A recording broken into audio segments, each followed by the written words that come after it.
Assalamualaikum warahmatullahi wabarakatuh.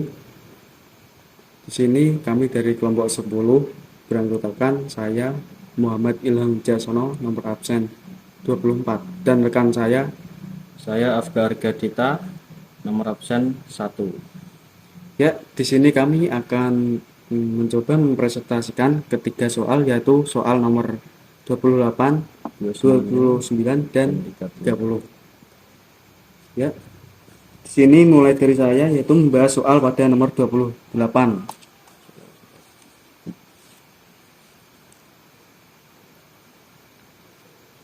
Yaitu soalnya membuat emping melinju. Yang pertama, sangrai biji melinju dengan pasir sampai warna kulit luarnya menjadi kecoklatan. Yang kedua, bersihkan biji melinju dari kulit luarnya. Yang ketiga, biji yang telah terpisah dari kulitnya dipukul-pukul sampai tipis. Yang keempat, selanjutnya pukul-pukul biji melinju dengan palu hingga kulit yang keras pecah. Yang kelima, jemur biji melinju yang sudah dipukul hingga kering. Dan yang keenam, simpan emping dalam kantong plastik. Urutan kalimat agar menjadi teks prosedur membuat emping melinju adalah, yaitu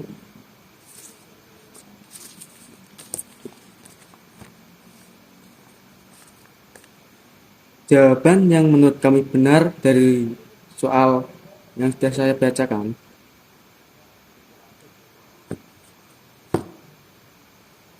yaitu A, karena menyatakan teks prosedur pembuatan emping melinju secara berurutan. Terus yang B salah, karena yang urutan 2, 1, 4, 3 sudah benar, namun di B tertera angka simpan emping dalam kantong plastik baru 5. Jemur biji itu salah seharusnya, kebalikannya 5 dan 6.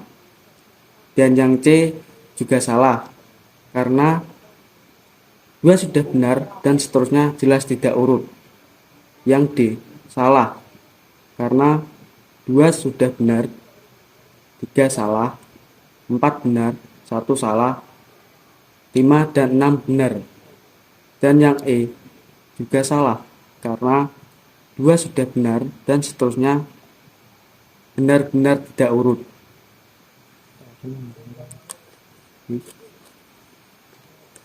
Baik, di sini saya akan membacakan atau menerangkan materi dari soal nomor 28. Materi yang terkandung tentang teks prosedur.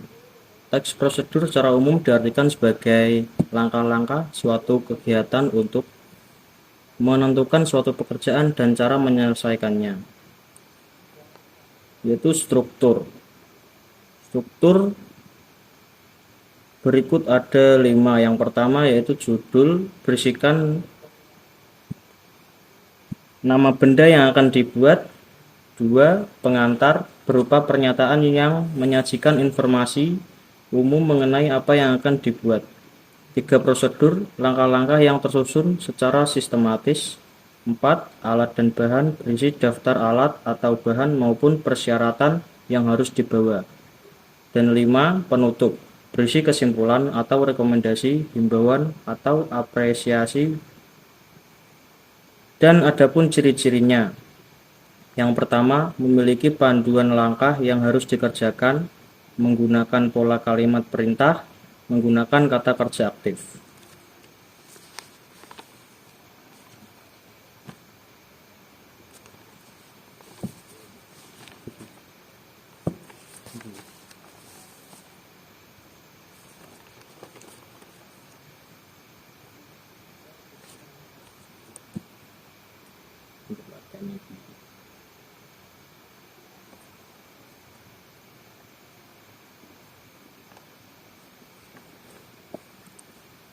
Nomor 29.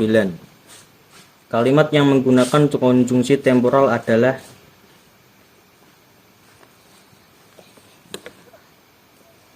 jawaban yang benar, yaitu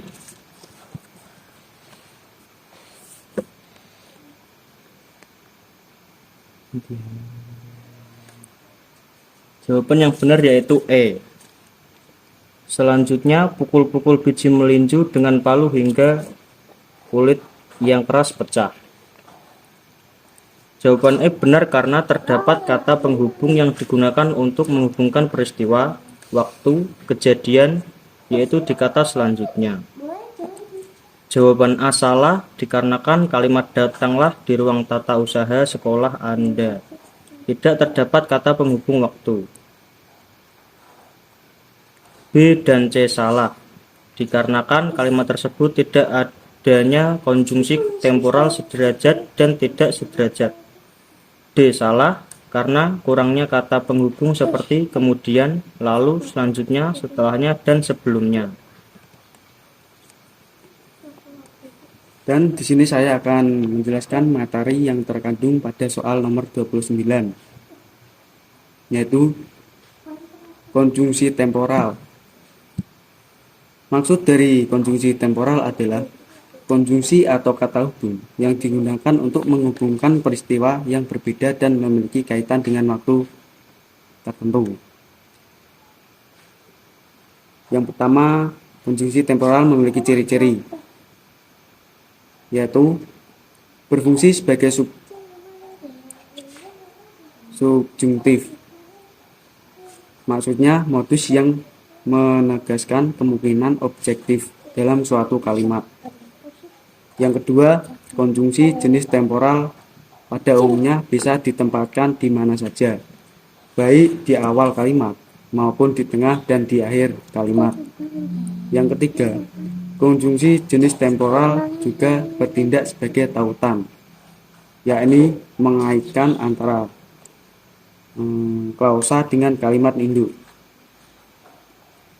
Dan juga ada jenis-jenis konjungsi temporal, yaitu sebagai berikut. Yang pertama, konjungsi temporal sederajat. Pada konjungsi temporal sederajat, artinya konjungsi ini ditempatkan pada tengah kalimat, dengan kata lain, konjungsi menjadi penghubung di kalimat majemuk setara.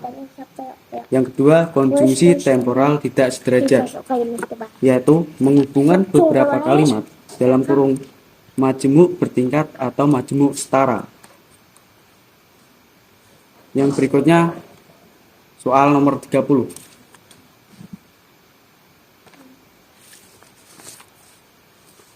Pahami kutipan puisi tersebut. Terpisah. Engkau bulan lelap tidur di hatiku. Oleh sepi diriku dirampas jalan raya. Semua didindingi kelam dan kedinginan. Maut atau ribamu di ujung jalan itu. Digenangi air adalah racun, duka adalah wajahmu. Karya W.S. Rendra, dikutip dari W.S. Rendra, Stanza dan Blues Yogyakarta, Bentang 2016. Makna kata dirampas dalam kutipan puisi tersebut adalah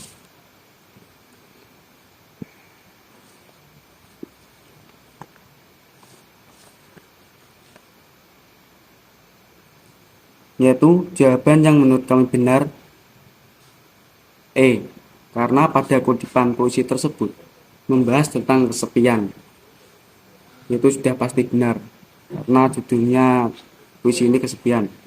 Yang kedua ada A, menurut kami kurang tepat karena A membahas kekerasan, sedangkan yang dibahas pada puisi tersebut tentang kesepian. Jawaban berikutnya adalah B, kurang tepat karena B membahas keterpaksaan, sedangkan pada puisi membahas kesepian. Yang C juga salah karena C membahas keramahan, sedangkan yang dibahas pada puisi tersebut kesepian.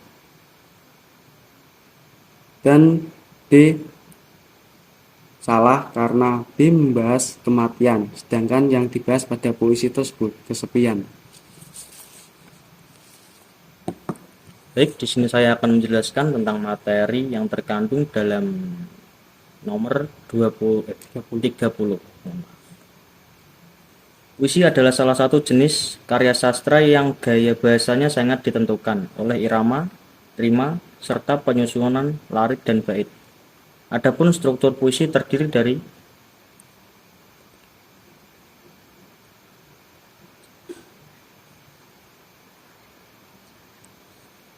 Perwajahan. Perwajahan puisi atau tipografi, yaitu bentuk puisi seperti halaman yang tidak dipenuhi kata-kata. Diksi, yaitu pemilihan kata-kata yang dilakukan oleh penyair dalam puisinya. Imaji, yaitu kata atau susunan kata-kata yang dapat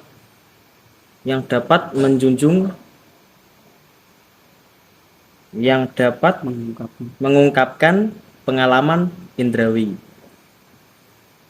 Kata konkret, yaitu kata yang dapat ditangkap dengan indera yang memungkinkan munculnya imaji.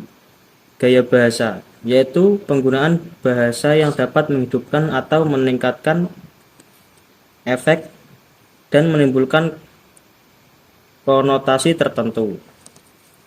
Demikian yang kami sampaikan. Ya, semoga bermanfaat bagi teman-teman semua. Sekian dari kami. Apabila ada salah tutur kata, Ya. kami mohon maaf.